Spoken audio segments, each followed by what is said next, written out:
Жижиг дунд үйлдвэрийг хөгжүүлэх сангаас 2026 онд бол 11 аймаг нэг суманд бол одоо зээл олох сайдын тушаал батлагдсан. За ингээд саяхан одоо нэг 10 хоногийн өмнө бол Багнуур дүүрэг буюу нэг дүүрэг бас орон нутгийн төсвүүдээр тодтголоор мөнгө хуваарлаа гэдэг ингээд нэмэгдэж байна.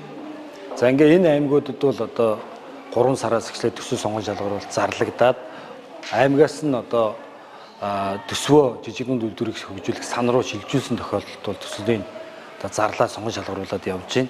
За яг одоо бол одоо Дархан уул аймаг, Төв аймагт бол төслийг 8 сарын 3-наас 9 сарын 1-ний хооронд сонгон шалгаруулахаар зарласан баг. Сарын өмнө зарласан. За ингээд 9 сарын 1-нд захимаар хүлээж авч дуусна. Ингээд бид нар одоо 20 хоногийн дотор төсөл сонгон шалгаруулалтыг хийж дуусаад аж ахуйн нэгжүүд маань одоо барьцааны зээлийн гэрээгээ байгуулсан тохиолдолд санхүүжилтийг нь 3 хоногийн дотор ингээ олгоо явуучих.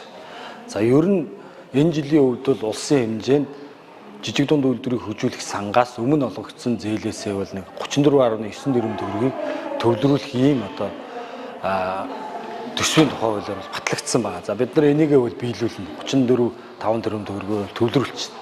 Өмнө олгогдсон зээлийн эргэн төлөлтөөс. За орон нутгаас бол нэг 10 орчим тэрбум төгрөгийн их усүр бүрдэж байна. Түрүүний хэлсэн аймагудаас. За Дархан уул аймгийн хэмжээнд бол орон нутгийн төсөв дээр 300 сая төгрөгийг баталсан.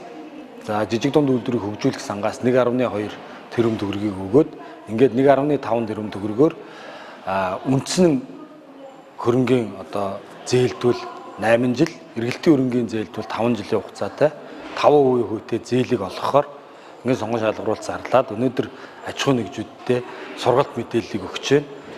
За нэг 60 гаруй аж ахуйн нэгж цугласан байна.